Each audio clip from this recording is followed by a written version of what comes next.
voilà, de défier toute l'humanité.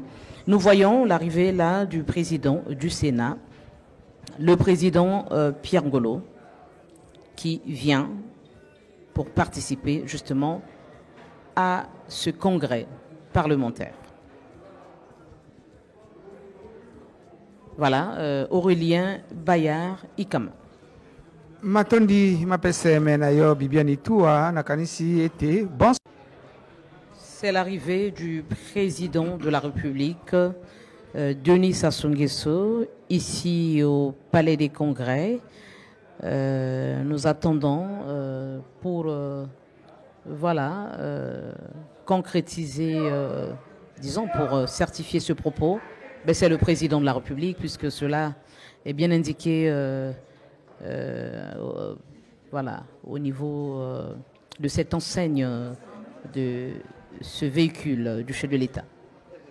Voilà, et donc le président de la République a fait son entrée ici au Palais des Congrès pour nous délivrer le message sur l'état de la nation du président, l'état de la nation. Et la Constitution prescrit, comme on dit, prescrit que ce message doit être délivré chaque année, donc une fois par an. Le président de la République, voilà, ça donne à cet exercice, il s'adresse à son peuple, parce que ici nous avons des parlementaires, mais ce sont des représentants du peuple, donc il s'adresse directement à son peuple, ce peuple qu'il a élu. Nous parlions déjà de l'aspect sanitaire, c'est-à-dire que la gestion de la Covid-19, évidemment, notre pays a fourni beaucoup d'efforts pour contenir la propagation de ces virus, mais nous savons aussi que notre pays a été aussi endeuillé, endeuillé aujourd'hui. L'entrée en salle de son Excellence, Monsieur le Président de la République, chef de l'État.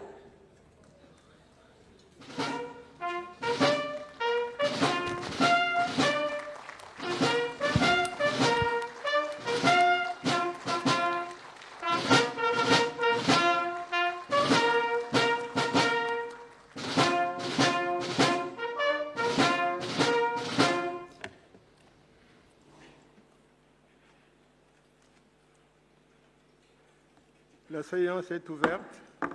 Honorable Premier secrétaire, vous avez la parole.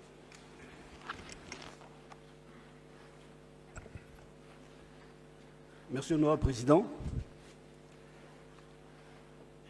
Excellence, Monsieur le Président de la République, chef de l'État, Honorable Président du Congrès, Vénérable Président du Sénat, Monsieur le Premier ministre, chef du gouvernement, Mesdames et Messieurs les membres du gouvernement, Mesdames et Messieurs les congressistes, Monsieur le ministre d'État, directeur du cabinet du Président de la République, chef de l'État, Excellences, Mesdames et Messieurs les présidents des institutions constitutionnelles, Monsieur le chef de file de l'opposition, distingués invités, Mesdames et Messieurs, l'article 94 de la Constitution du 25 octobre 2015 stipule, je cite, premier alinéa, le président de la République adresse une fois par an un message sur l'état de la nation au Parlement réuni en congrès. Troisième alinéa, ce message ne donne lieu à aucun débat. Fin de citation. Monsieur le Président du Sénat, Monsieur le Premier ministre, chef du gouvernement, Mesdames et Messieurs les membres du gouvernement, Monsieur le ministre d'État, directeur de cabinet du Président de la République, Excellences, Mesdames et Messieurs les ambassadeurs et chefs de mission diplomatique, ainsi que les représentants des organisations internationales, Monsieur le chef de file de l'opposition, Mesdames et Messieurs les congressistes, distingués invités en vos grades et qualités, Mesdames, Messieurs, l'année 2021 a été fortement marquée par la réélection du président Denis Sassou Nguesso à la tête de la République du Congo.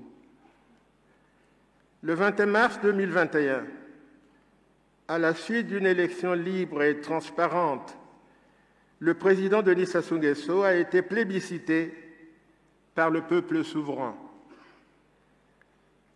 Par ce choix mûri et avisé, les Congolaises et les Congolais ont exprimé leur adhésion à la vision de développement partagée avec son Excellence, Monsieur le Président de la République. Depuis son investiture mémorable, le président Denis Sassou Nguesso poursuit un seul dessein: développer le Congo en opposant sa marque de fabrique par le travail encore et encore. Monsieur le Président de la République, votre présence ici en ces lieux honore le Parlement à plus d'un titre. À cet effet, je voudrais, Monsieur le Président, au nom de tous les congressistes ici réunis, vous souhaiter une chaleureuse et cordiale bienvenue dans ce cénacle où se sont tenus et se tiennent encore, à mes égards, les grands événements de l'histoire de notre pays. Le message sur l'état de la nation est une démarche ponctuée par l'exigence du devoir de transparence qui scelle l'affermissement des bases du contrat social qui lie le grand élu de la nation que vous êtes à votre peuple. Message sur l'état de la nation devant le Parlement réuni en Congrès. Je vous remercie.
Monsieur le Président du Congrès, asseyons-nous s'il vous plaît.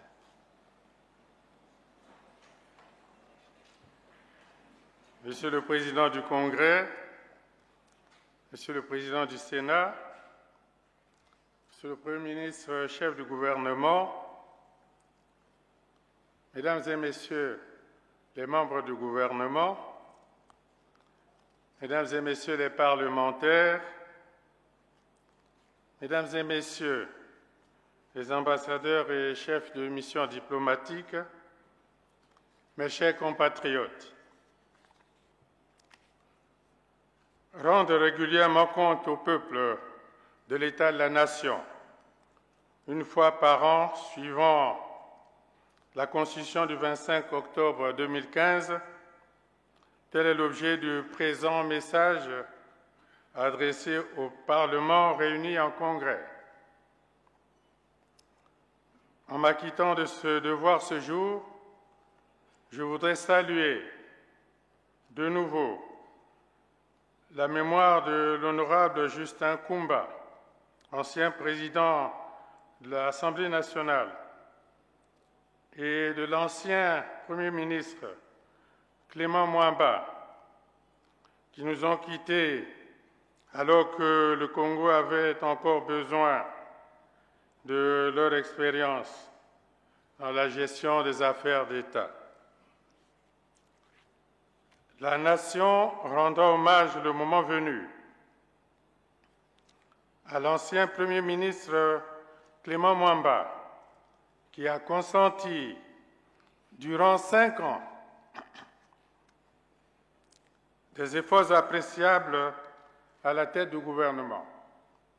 De même, je ne saurais rester insensible aux épisodes de deuil qui ont affecté cette année certains de nos compatriotes à travers la perte des êtres chers, illustres ou peu connus, parmi lesquels figurent plusieurs dirigeants politiques et cadres administratifs de notre pays. M'inclinant devant la mémoire des autres compatriotes disparus, j'exprime à chacun de nos concitoyens endeuillés toute ma compassion et ma solidarité face à ces épreuves ultimes, combien affligeantes. Spécifiquement à la force publique, pour les officiers supérieurs, les officiers subalternes, les sous-officiers et les hommes de troupe qui ont tiré leur révérence en 2021, en service commandé ou en toute autre circonstance. Mes pensées les plus profondes et la patrie toujours reconnaissante. Mes chers compatriotes, notre pays est confronté à plusieurs défis sur la voie du développement, marqués par de réelles avancées encourageantes, mais aussi des rigueurs à surmonter. Ainsi que nous le savons tous, la pandémie de Covid-19 sévit, comme partout ailleurs, sans répit au Congo depuis l'année dernière. À intervalles réguliers de 20 jours, singulièrement à l'issue de chaque session de la coordination nationale de riposte, le gouvernement s'emploie, sans se lasser, à informer le peuple sur l'évolution de ce péril, tant au plan national que mondial. Comme sous d'autres cieux, les mesures salvatrices édictées ne permettent pas, certes pour l'heure, d'éradiquer ce fléau. En dépit des actions menées sous la menace d'une troisième vague plutôt redoutable du fait de nouveaux variants plus contagieux, le risque d'aggravation de la crise sanitaire a conduit le Congo à renforcer le dispositif de lutte mis en place. Face à cette situation préoccupante, une opération coup de poing réalisée du 18 octobre au 8 décembre 2021 a suscité auprès des populations un net regain d'intérêt en faveur de la prévention et de la lutte contre la pandémie. Le peuple observe avec résilience les mesures retenues à ce propos, même s'il subsiste encore des comportements et des agissements individuels qui appellent des corrections vigoureuses. Ainsi, la couverture vaccinale espérée pour la fin de cette année à au moins 30% de la population totale du Congo ne pourra pas être atteinte. C'est pourquoi l'effort d'information, d'éducation et de communication devra s'intensifier le plus largement possible et s'approfondir pour vaincre les poches de résistance sur la vaccination contre le coronavirus. Notre salut est dans le vaccin. L'immunité active et collective en constitue le point d'orgue. La mise en œuvre d'une riposte adéquate, principalement à travers l'adhésion massive des populations à la campagne de vaccination et le respect rigoureux des gestes barrières par tous, placera progressivement notre pays à l'abri de l'incidence meurtrière de la pandémie de Covid-19. Pour ma part, une fois de plus devant la nation tout entière, je réitère mon engagement à conduire avec plus de détermination le combat contre cette pandémie. Mes chers compatriotes,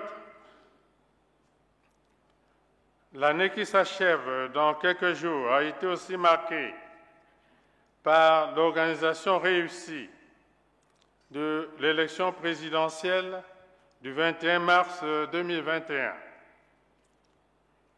Tout en notant le plébiscite réservé pendant le dit scrutin à notre projet politique, ensemble, poursuivons la marche.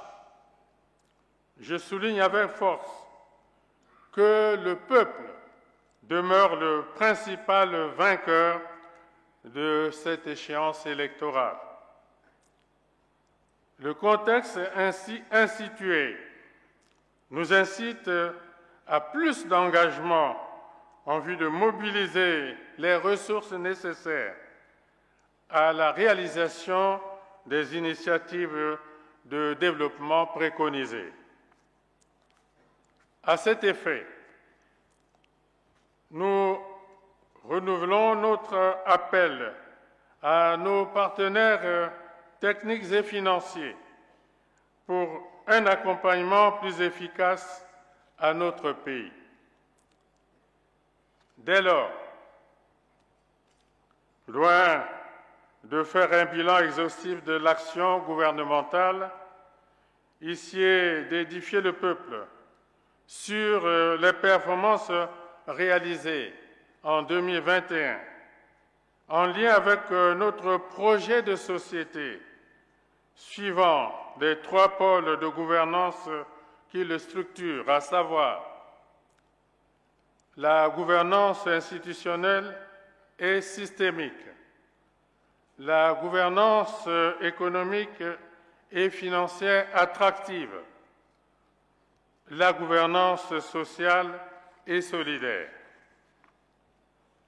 S'agissant de la gouvernance institutionnelle et systémique, la structure gouvernementale comporte désormais, de manière plus marquée, 2 nouvelles balises en charge, l'une du contrôle d'État et l'autre de la coopération internationale. Pour son efficacité, l'action inhérente au contrôle d'État, à la qualité du service public et à la lutte contre les antivaleurs dans l'administration publique a révélé la nécessité d'instituer un instrument politique et technique plus opérationnel dédié à l'approfondissement du processus d'assainissement des finances publiques et de l'environnement sous-jacent. Pour combattre les antivaleurs, le Congo dispose du Conseil supérieur de la magistrature, du ministère du contrôle d'État, de la qualité du service public et de la lutte contre les antivaleurs dans l'administration publique, de la Haute Cour de justice, de la Haute Autorité de lutte contre la corruption, de la Commission nationale de transparence et de responsabilité dans la gestion des finances publiques, de la Cour des comptes et de discipline budgétaire, de l'Inspection générale d'État.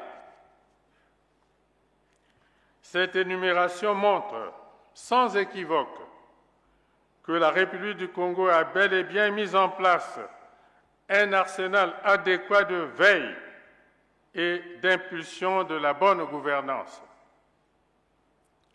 L'amélioration du climat des affaires et la consolidation du socle juridique et judiciaire du secteur productif, créateur de richesses, devraient s'accélérer et conférer une attractivité plus forte à notre pays auprès des partenaires. Il s'agit de réhabiliter le spectre et le réflexe de la sanction, d'appliquer la loi dans toute sa rigidité et de promouvoir le triptyque rigueur, intégrité, efficacité, pour ne pas capituler devant l'emprise rampante de l'impunité. À ce titre, dans mon message sur l'état de la nation en 2017, j'avais appelé la haute attention du Sénat et l'Assemblée nationale pour un recours plus actif à l'enquête parlementaire, une de vos prérogatives établies par la Constitution. Dans cette même logique, la Cour suprême procède depuis le mois d'octobre dernier à la réception des déclarations de patrimoine des citoyens élus ou nommés à de hautes fonctions, telles que l'exige la Constitution. Cette opération devra toucher tous les paliers de la vie politique et de la pyramide administrative. À ce niveau, je ne peux m'empêcher de relever certaines pratiques contraires à l'éthique et susceptibles d'entamer la crédibilité de nos cours et tribunaux. Nul ne peut tolérer ces atteintes nocives qui affectent notre système judiciaire et asphyxient la noblesse du droit et l'impartialité de la justice dans notre pays. Le gain facile et déshonorant du trafic d'influence, de la corruption, de la concussion et de bien d'autres dérives dégradantes défie le professionnalisme de ceux qui sont chargés, au nom du peuple congolais, de dire le droit. Aussi, les organes constitutifs de l'autorité et garants de l'intégrité du pouvoir judiciaire sont-ils collégialement interpellés devant le prétoire et la conscience de la nation? Le suivi et l'évaluation plus stricte des carrières des magistrats et auxiliaires pourront assurément concourir à l'amélioration de la cadre judiciaire de notre pays, ainsi qu'à la disponibilité d'un personnel de qualité aguerri contre les antivaleurs et faisant preuve de haute probité morale et civique, afin de rendre à nos populations et autres acteurs la justice qui leur est due. Pour cette raison, le gouvernement devra mener à bon port la réforme du système judiciaire, à savoir la numérisation de la justice, la réforme des procédures pénales et civiles, le sens et l'efficacité des peines, l'organisation territoriale des juridictions. Ces efforts devront se poursuivre en sus de divers codes en révision. Toujours au titre de la gouvernance institutionnelle, nous avons également élevé la coopération internationale et la promotion du partenariat public-privé au rang de ministère à part entière. En effet, plus que jamais, notre pays a besoin d'une dynamique de coopération audacieuse et capable, sous l'égide d'une gouvernance économique et financière attractive, de drainer des opportunités à la dimension de ses ambitions d'investissement et de développement. De la sorte, nous nous donnons des capacités plus accrues d'appel de financement, ainsi que des leviers de mobilisation des partenariats et des sources diversifiées d'investissement. Mes chers compatriotes, après l'effondrement des cours du pétrole en juin 2014 et la contraction de la demande intérieure induite par les mesures de lutte contre la pandémie de Covid-19, le secteur productif s'oriente vers une reprise progressive. Dans le cadre de la gouvernance économique et financière attractive, le retour graduel aux équilibres macroéconomiques s'est appuyé en premier lieu sur le rétablissement de la relation de confiance avec nos créanciers publics et privés, bilatéraux et multilatéraux. C'est ainsi que plusieurs rencontres ont eu lieu avec les partenaires au développement à l'effet de requérir leur accompagnement. L'on retiendra par exemple qu'un accord de principe a été obtenu avec les plus hautes autorités de la République populaire de Chine sur la restructuration de la dette de notre pays envers la Chine. La visite de travail effectuée en France du 20 août au 2 septembre par le gouvernement, au cours de laquelle des engagements ont été pris par nos partenaires pour accompagner le Congo dans ses efforts de relance économique et de retour à la croissance. La reprise des négociations avec le Fonds monétaire international en vue de conclure un programme appuyé par la facilité de crédit élargie en lien avec notre programme national de développement 2022-2026. Ces initiatives doivent être poursuivies avec optimisme et détermination. À n'en point douter, long et exigeant, le chemin de retour aux équilibres macroéconomiques nous exhorte à la consolidation des efforts engagés en vue d'une mobilisation plus importante des investissements directs étrangers pour la relance et la diversification de l'économie nationale. Dans cette logique, le futur plan national de développement 2022-2026 nous offrira pour les 5 prochaines années le cadre d'exécution, de suivi et d'évaluation de notre action pour la création de richesses et la satisfaction des attentes légitimes du peuple. À ce sujet, l'agriculture,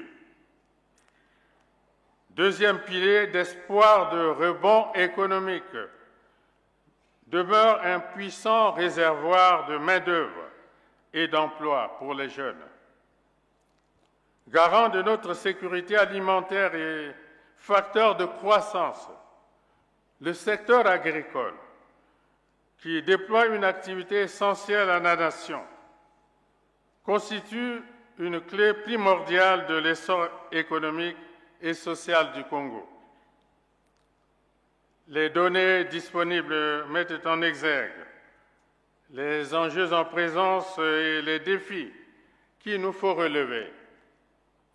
À titre d'illustration, le coût des denrées alimentaires importées par notre pays, essentiellement composé de viande, de volaille, de produits halieutiques, varie entre 500 et 700 milliards de francs CFA par an. En rapport avec cette question cruciale et récurrente des importations alimentaires, il ici est d'engager une véritable croisade en faveur du développement de l'élevage bovin, porcin, caprin et de volaille, ainsi qu'une pisciculture à grande échelle. Pour cet objectif de souveraineté et de survie collective, 4 zones agricoles protégées ont été ouvertes dans les départements de la Bouenza, de la Lécoumou, des Plateaux et de la Cuvette pour l'élevage de petits ruminants et la production de denrées de base telles le manioc, l'arachide, le maïs, le soja. Le passage à l'échelle de cette initiative novatrice et prometteuse se fonde sur un programme d'installation de 100 zones agricoles protégées qui démarrera sur l'ensemble du territoire national dès l'année prochaine.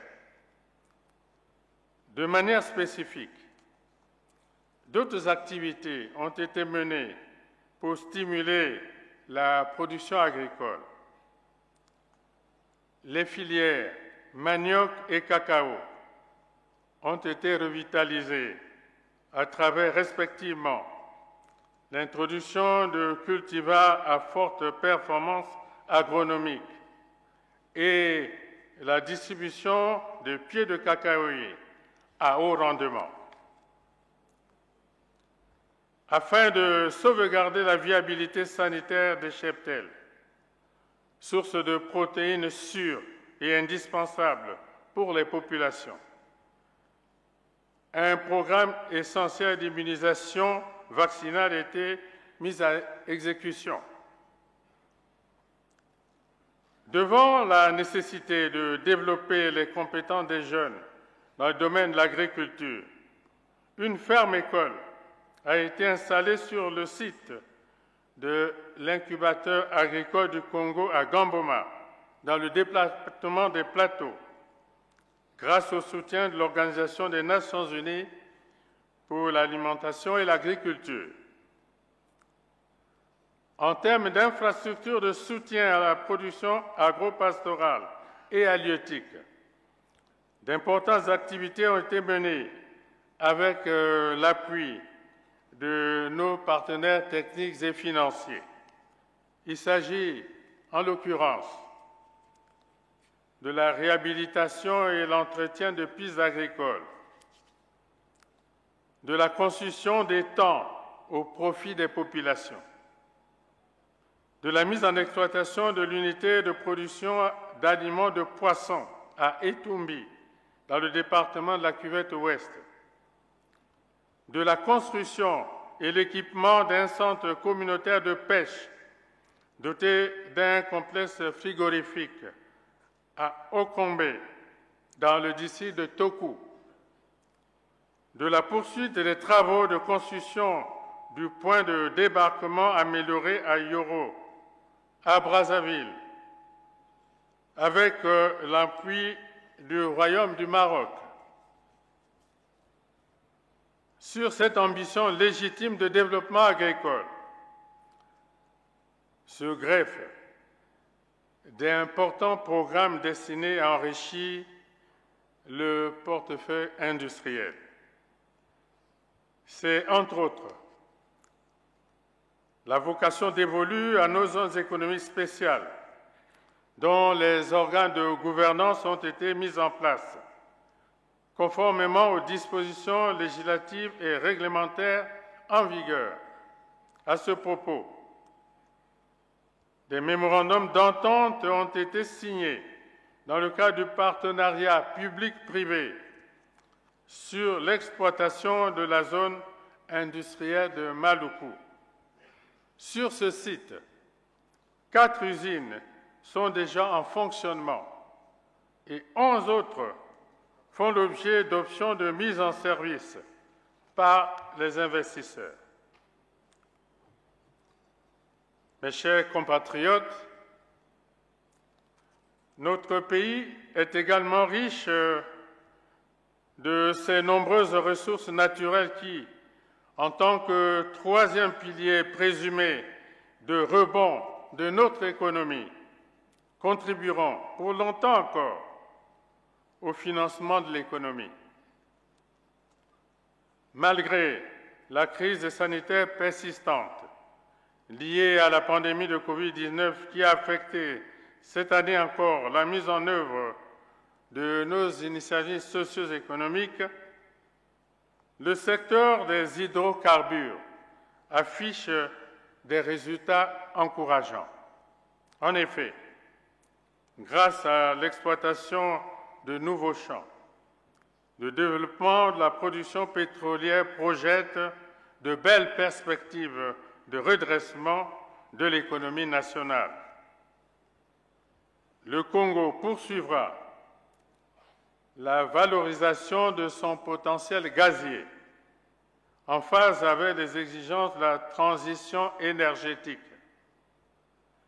L'accélération de l'exploitation d'importantes réserves de gaz servira à satisfaire les besoins des industries, des opérateurs miniers, des producteurs d'engrais et d'électricité.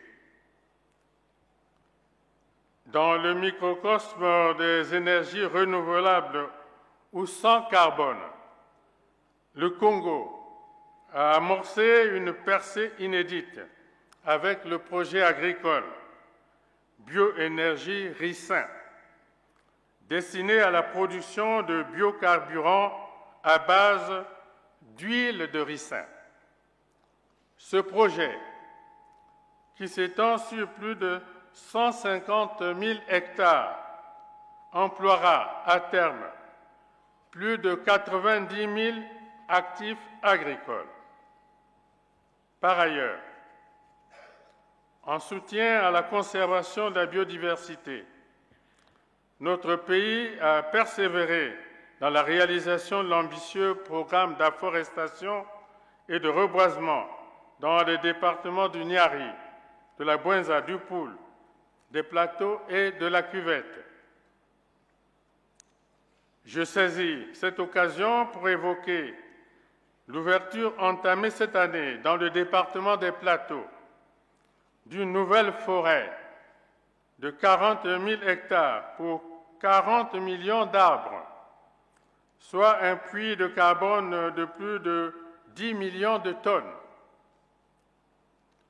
Dans le domaine de l'environnement et la lutte contre les changements climatiques, l'année 2021 a été également dominée par notre participation active à la COP26 à Glasgow, au Royaume-Uni.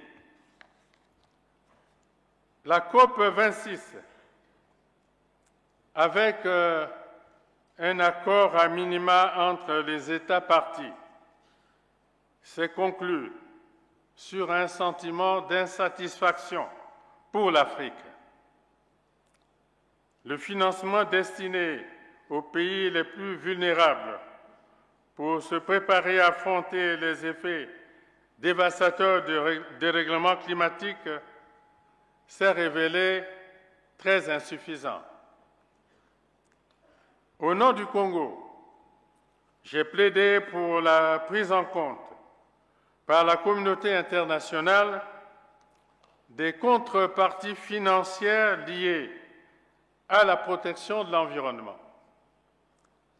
Il s'agit des compensations résultant des sacrifices et des renoncements de notre pays à de nombreuses initiatives de développement pour la préservation de nos écosystèmes forestiers au service de la survie de l'humanité entière.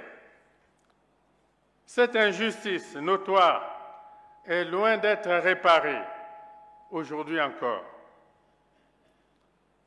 En ma qualité de président de la Commission climat du bassin du Congo, mon plaidoyer devant l'Assemblée des chefs d'État et de gouvernement de la COP26 à Glasgow s'est appesanti sur le fonds bleu pour le bassin du Congo. Cet outil financier bénéficie d'une plus grande attention des partenaires au développement qui ont d'ores et déjà annoncé leur intention de participer en 2022 à son financement. Sur ce plan, les efforts inlassables du Congo depuis le sommet de la Terre à Rio n'auront pas été vains. C'est également l'occasion d'interpeller le sens civique des communautés riveraines de nos écosystèmes forestiers en termes de comportement, d'attitude, de pratique et d'engagement au profit d'une conscience écologique exemplaire. Le gouvernement devra y veiller sans faiblesse, en faisant preuve à la fois de pédagogie et de fermeté, de sorte que la législation relative à la gestion de notre patrimoine environnemental et à l'exploitation de nos ressources naturelles soit respectée sans atermoiement. Mes chers compatriotes, dresser l'état de la nation revient également à dire au peuple, dans le souci d'un mieux vivre ensemble partagé, les réponses apportées aux défis de l'éducation, de la formation des jeunes, du travail et de l'emploi, de la santé publique, de la sécurité sociale, des conditions de vie des populations. De ce postulat procède notre gouvernance sociale et solidaire qui s'attelle à prévenir et à juguler les contraintes et les revendications multiformes à même de porter atteinte à la cohésion de la nation. C'est le lieu de saluer le dialogue entrepris avec les différentes catégories sociales, telles les retraités, les sinistrés, les expropriés pour cause d'utilité publique, les acteurs de la décentralisation qui peinent à entrer dans leurs droits dûment reconnus. Pour cette démarche qui rejette les extrêmes, j'encourage le dialogue avec les partenaires sociaux, credo inaltérable au service de la paix et de la prospérité de notre pays.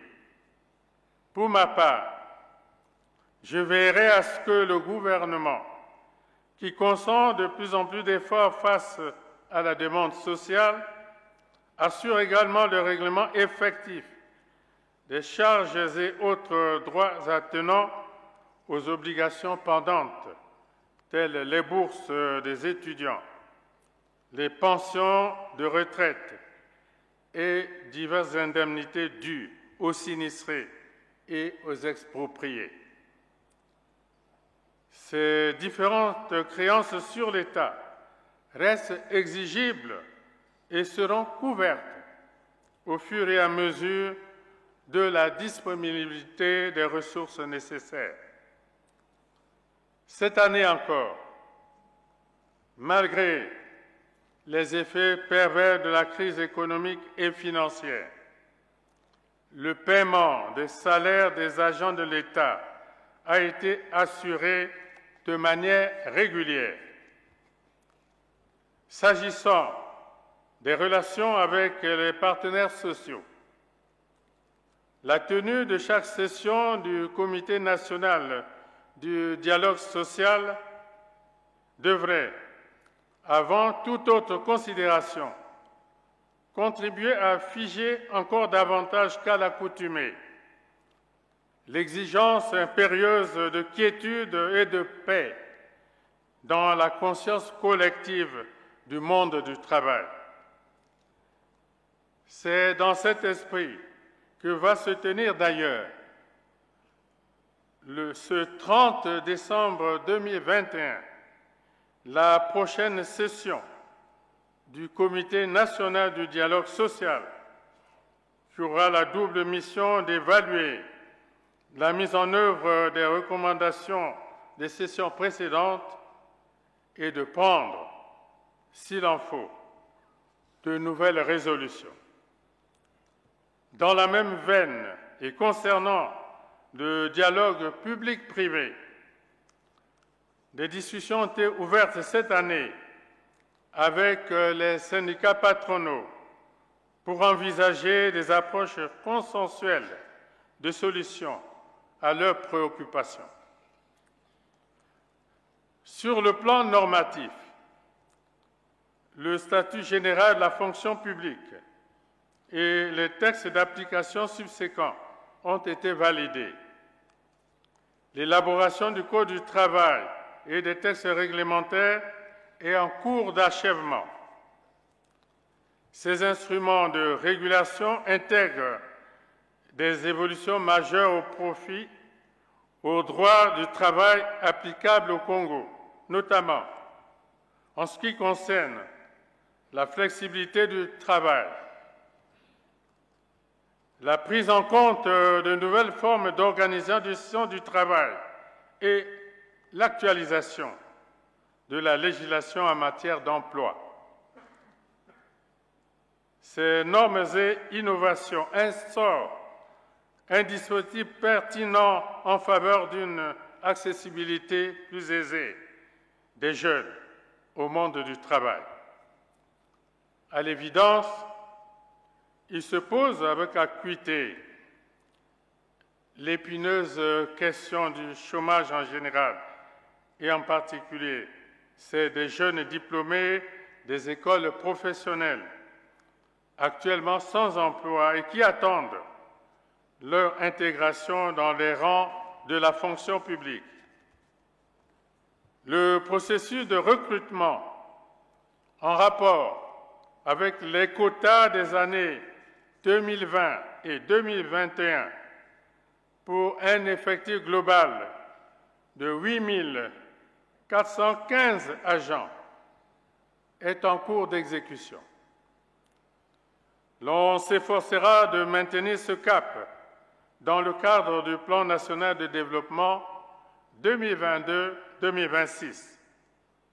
La jeunesse, qui représente plus de la moitié de notre population, demeure toujours au cœur de notre action. Je reste régulièrement à l'écoute des jeunes et particulièrement attentif aux différentes initiatives prises à leur avantage. Pour illustration, il me plairait de relever la réflexion en cours sur la prévention et le traitement de la délinquance juvénile aggravée par des actes de violence et de criminalité perpétrés par les jeunes en milieu urbain. Le déploiement sur l'ensemble du territoire national du deuxième contingent de jeunes volontaires dans les entreprises et les associations en vue d'améliorer leur employabilité. Le partenariat établi avec l'Église catholique pour la formation des jeunes aux métiers et services de proximité, l'identification des métiers porteurs en liaison avec la dualité formation-emploi. Dans le cadre du projet de développement des compétences pour l'employabilité, 5 000 jeunes ont été sélectionnés à Brazzaville et Pointe-Noire en vue de l'acquisition de nouvelles compétences pour l'employabilité.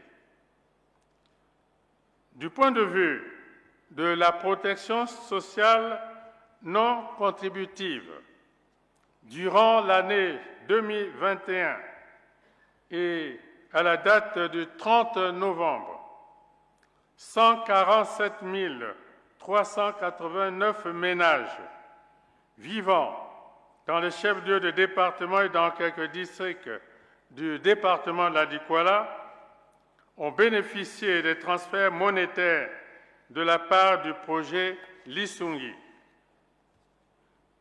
Ces mises à disposition concernent 140 495 ménages pauvres qui ont bénéficié de l'allocation d'urgence Covid-19 et 6 894 autres ayant reçu des transferts monétaires conditionnels à Madibou, Djiri, Filou, Luandjili, Infondo, Dongu, Enyele et Betou. Au regard de la portée des appuis du projet Lisungi aux ménages vulnérables, j'adresse mes chaleureux remerciements aux partenaires qui soutiennent notre pays dans cette action salutaire de relèvement socio-économique. De son côté, la structuration de l'assurance maladie affiche de réelles avancées avec la validation du panier de soins à prendre en charge, la définition des taux et montants des cotisations selon les catégories des cotisants, l'identification des formations sanitaires prêtes à accueillir les assurés, la définition de la tarification des actes médicaux et de soins, la mise en place auprès des institutions bancaires d'un mécanisme dédié à la sécurisation des recettes, au renouvellement des stocks de médicaments, de réactifs de laboratoire et à l'acquisition de petits matériels médico-techniques. La conclusion, dans les tout prochains jours, d'un contrat cadre avec un partenaire privé présentant des qualifications requises pour garantir la permanence de ressources financières tout au long de la mission à laquelle elle sera engagée. En matière de santé publique, l'option retenue est de renforcer l'offre de soins aux populations. La redynamisation en cours des 52 districts sanitaires de notre pays relève de cette orientation stratégique. De même, alors que se poursuivent ces travaux de modernisation, le centre hospitalier universitaire de Brazzaville a bénéficié d'un recrutement de 625 nouveaux agents de santé, toutes catégories confondues, et de la mise en stage d'immersion de médecins formés à l'étranger, principalement à Cuba. En outre, nous venons de rendre fonctionnel l'hôpital général de Djiri à Brazzaville, celui de Ngoyo à Pointe-Noire sera mis en service au début de l'année 2022.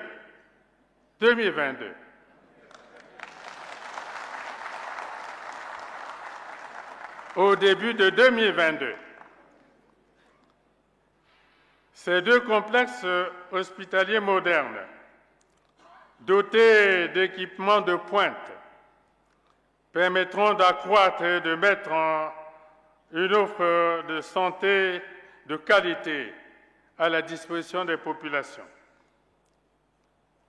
Quant à l'offre d'éducation, l'implantation des infrastructures scolaires et universitaires modernes à travers le pays réaffirme notre volonté constante de placer le système éducatif au diapason des missions de formation des jeunes, à l'esprit d'entreprise et de préparation à la création d'emplois et de richesses.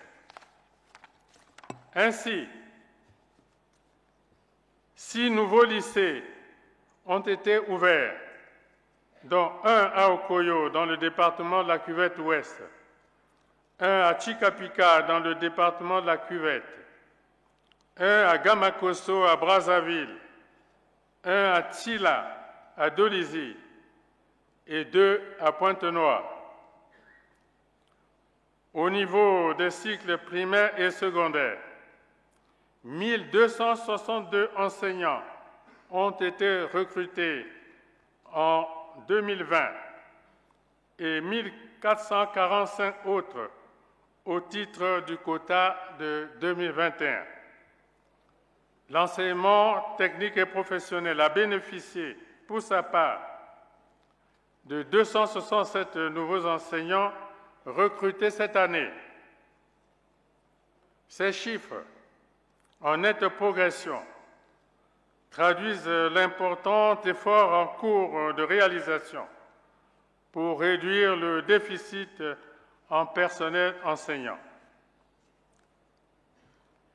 Mes chers compatriotes, assainir et moderniser les lieux de vie des populations constitue l'un des objectifs majeurs de notre action. À ce sujet, la restructuration des zones précaires se poursuit avec succès. Après l'expérience concluante de 4 quartiers à Brazzaville et Pointe-Noire, dans le cadre d'une urbanisation reconfigurée et mieux organisée. La programmation foncière connaît des transformations notables, spécifiquement en ce que nos concitoyens sont désormais en droit d'acquérir à des prix compétitifs des terrains aménagés et débarrassés des menaces de glissement de terrain, d'éboulement ou d'érosion. L'amélioration du cadre de vie de nos populations tient aussi à la fourniture régulière d'une eau et d'une électricité de bonne qualité. Dans le secteur de l'eau, d'importantes activités ont été réalisées à l'image de la réhabilitation et la réception technique des ouvrages d'eau dans les localités d'Ongoni, d'Alembe, de Swanké, de Komono, de Zanaga, Fouati et Betou. La reconstruction de la digue de captage de l'usine d'eau de Dolisie. À une échelle plus étendue, se sont poursuivies l'extension et la réhabilitation des infrastructures de distribution d'eau potable à Brazzaville et à Pointe-Noire. Concernant la fourniture d'électricité, l'accroissement de l'offre, la densification du réseau de distribution et l'augmentation du taux de couverture nationale ont tiré avantage des travaux de modernisation en cours. En cela, le secteur de l'électricité connaîtra une amélioration substantielle avec l'optimisation du transit de la charge très haute tension entre Pointe-Noire et Brazzaville. L'augmentation de la production de la centrale électrique du Congo grâce au développement du cycle combiné. La reprise de la production de la centrale à gaz de Njeno. La récente connexion au réseau électrique national du district de Luango, chef-lieu du département du Kwilu, avec une extension prévue dans le district de Madingokai. Le démarrage imminent de la construction de la ligne Golonkila-Lagué-Kebara après l'électrification du chef-lieu du district de Lekana. Dans ce registre, le mémorandum d'entente signé le 6 décembre dernier à Brazzaville entre notre pays et la République démocratique du Congo nous offre l'opportunité de développer un projet d'interconnexion énergétique de grande envergure dénommé Boucle de l'amitié énergétique. Ce projet novateur bénéficie de l'accompagnement de nos partenaires des Émirats arabes unis et reste ouvert aux États de l'Afrique centrale désireux de nous rejoindre au sein de cette alliance énergétique sous-régionale. Cette volonté partagée pour une complémentarité d'efforts et une plus grande synergie d'action entre nos différents États a abouti par ailleurs à la mise en œuvre du plan d'action et de déploiement des infrastructures de communication électronique en partenariat avec la CEAC, à l'achèvement des interconnexions des réseaux fibres optiques avec le Gabon, le Cameroun et la République centrafricaine. Mes chers compatriotes, comme vous pouvez le constater, notre pays prône toujours le bon voisinage et la cohabitation pacifique pour une intégration effective et irréversible des peuples d'Afrique centrale. L'ouverture du Congo sur les États de la sous-région et le reste du monde relève de cette option qui défie les frontières, rapproche les peuples et favorise les échanges. Le repli sur les souverainetés et l'autarcie ne peut garantir un avenir prospère dans ce monde désormais devenu un véritable village planétaire. À ce propos, en 2021, notre action diplomatique a été marquée par, entre autres, la participation du Congo aux principaux événements inscrits à l'agenda international et à ceux organisés par des pays frères ou amis. Nous soulignerons, entre autres, la 4e édition du Forum pour la paix de Paris, du 11 au 13 novembre 2021. Le sommet sur la Libye tenu à Paris, en marge du Forum pour la paix. La COP26 à Glasgow, du 31 octobre au 3 novembre 2021. La conférence sur la stabilisation de la Libye ainsi que la mission d'information et de sensibilisation des autorités libyennes sur le processus de paix du 19 au 21 octobre 2021. La 76e session ordinaire de l'Assemblée générale des Nations unies en septembre 2021 à New York. Le 2e sommet extraordinaire des chefs d'État et de gouvernement de la Conférence internationale sur la région des Grands Lacs relative à la situation politique et sécuritaire en République centrafricaine, tenue en août 2021 à Luanda, en Angola. La conférence des chefs d'État et de gouvernement de la CEMAC en août 2021 sur l'évaluation de la situation macroéconomique de la sous-région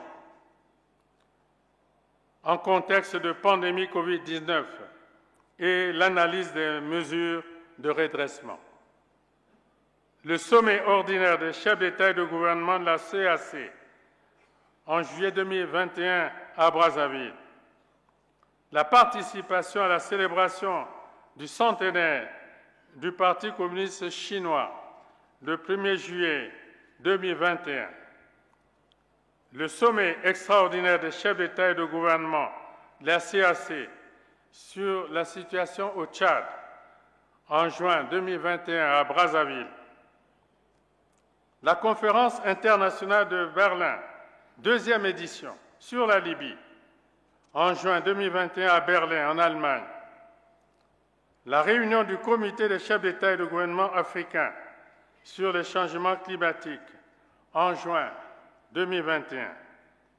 En retour, nous avons été honorés par la visite de plusieurs hautes personnalités des pays entretenant des relations de fraternité, d'amitié et de coopération avec le Congo.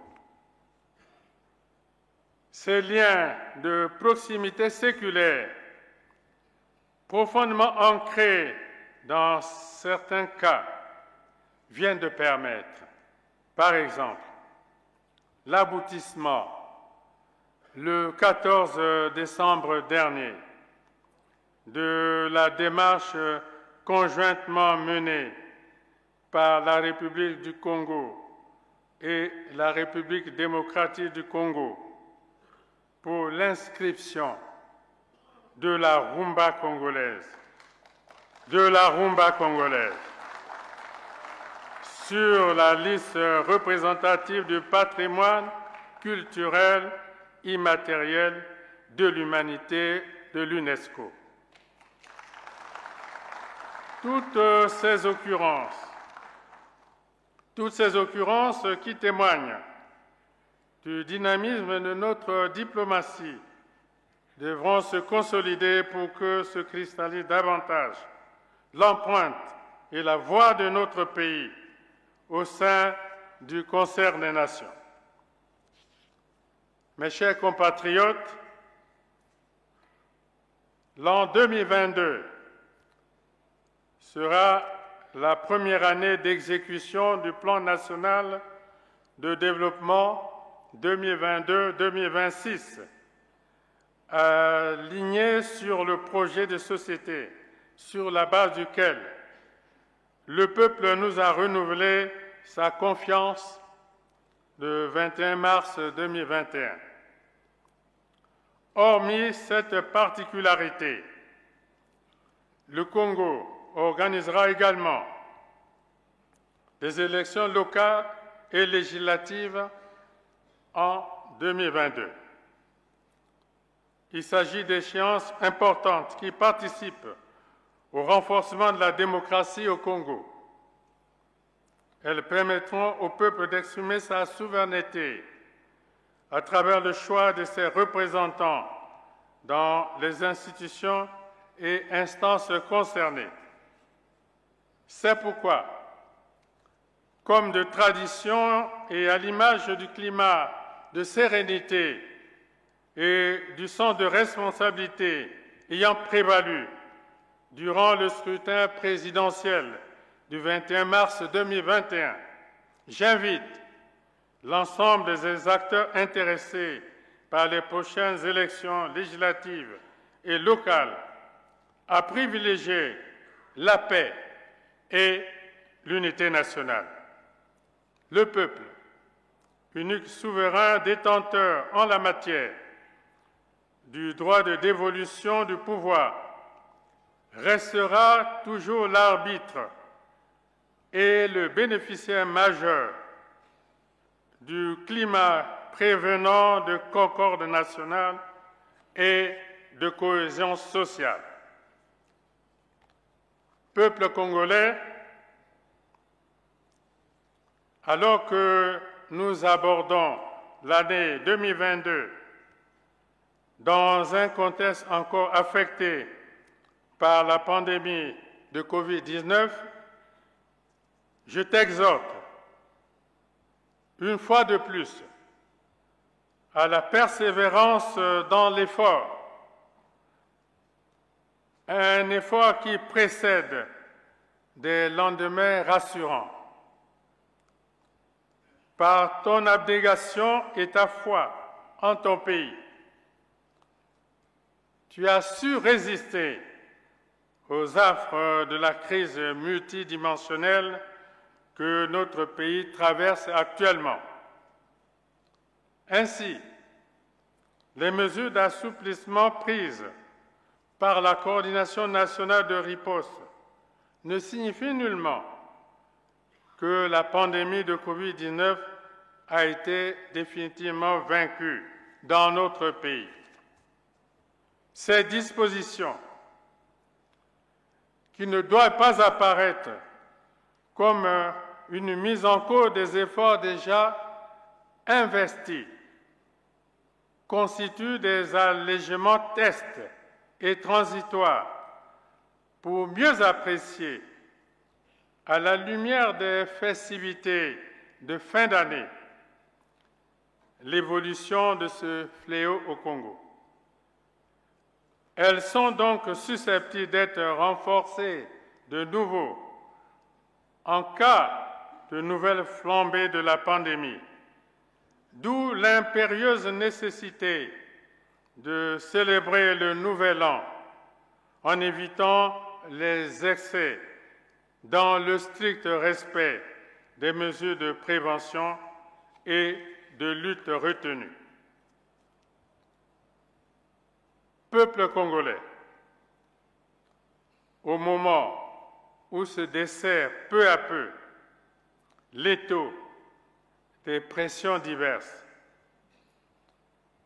qui me plaise de magnifier ici ta ferveur patriotique en dépit des insatisfactions générées par les effets de la dégradation de l'économie mondiale sur notre pays. Par ton sens de responsabilité, tu as conforté la victoire la plus décisive acquise par notre pays, c'est la promotion du dialogue et de la consolidation de la paix, socle fondamental d'un vivre ensemble mieux structuré, gage véritable de succès pour notre marche vers le développement, dans l'espérance et l'optimisme. Oui, l'optimisme pour la grandeur et le rayonnement de ton pays, le Congo, dans une résilience salutaire. Tu l'as fait et tu en mesures les bienfaits chaque jour. La nation t'en est reconnaissante. Au son de notre hymne national, la congolaise, ponctué par notre devise « Unité, travail, progrès », nous trouverons toujours, face à l'adversité et à la difficulté, les outils appropriés et les réponses nécessaires pour des victoires encore plus grandes. Aussi, chaque citoyen de notre pays doit-il se mobiliser en permanence au bénéfice de la cohésion nationale et de la paix. Pour cela, j'adresse mes meilleurs vœux de Nouvel An au peuple congolais ainsi qu'à nos autres étrangers qui ont choisi de vivre en République du Congo. Vive la République, vive le Congo. Je vous remercie.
Voilà, nous venons de suivre tous le président de la République qui s'est adressé aux Congolais durant 1h07. Et donc, dans son message, le président est revenu, comme nous l'avions supputé, sur tous les secteurs d'activité liées à la vie publique nationale.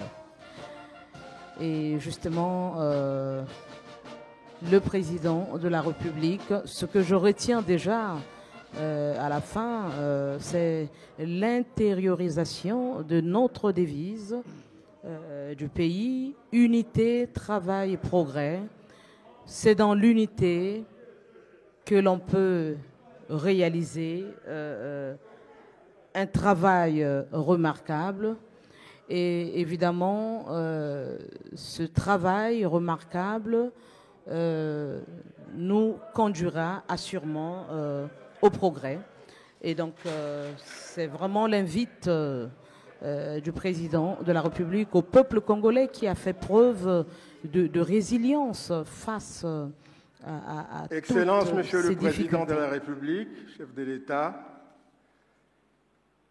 Monsieur le Président du Sénat, Monsieur le Premier ministre, chef du gouvernement, Mesdames et Messieurs les membres du gouvernement, Mesdames et Messieurs les membres du corps diplomatique et représentants des organisations internationales, Monsieur le chef de file de l'opposition, honorables et vénérables congressistes, Mesdames et Messieurs, distingués invités. Ces 10 ans, Excellence, Monsieur le Président de la République, je prends acte de votre message sur l'état de la nation devant le Parlement réuni en congrès. Je déclare close la présente session du Parlement réuni en congrès. Je vous remercie. Merci en cela.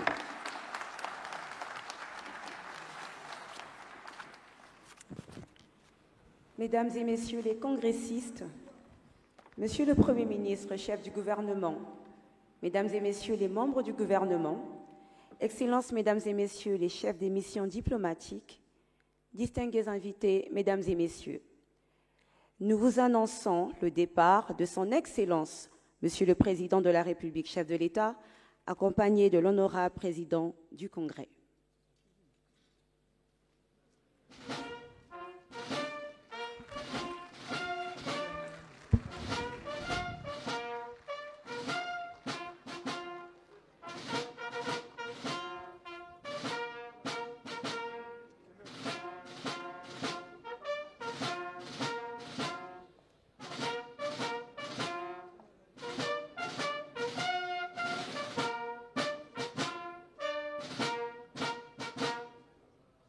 Ngonga moko na miniti motoba to sambo ezali wana ngonga eye lisakola lia kumwa ekolo ewumeli liboso lia batoma babana ba ekolo Denis Sassou Nguesso kati ya lisakola lia ye atalisi na bayemboka mosala moye gouvernement ekolo Congo azali ko salaka pona bolamu bwa bayemboka ezala na mambima politiki mambima kita mambima mabota mambima ntoki pe mambi ndenge na ndenge kumwa ekolo Congo anyati sete na boyokani pe bolingo kati na bana mboka azinda kisa na litangi otokobenga lia ekolo na biso ezali ko senga bomoko mosala petombwa na yango kumwa ekolo Congo na kati ya lisakola ye alobi makambo moso maye gouvernement asali pe maye akani kosala na mikolo mikoyaka. Veuillez vous abonner à votre chaîne YouTube Zoom et Focus pour être le premier à recevoir nos nouvelles vidéos. Merci.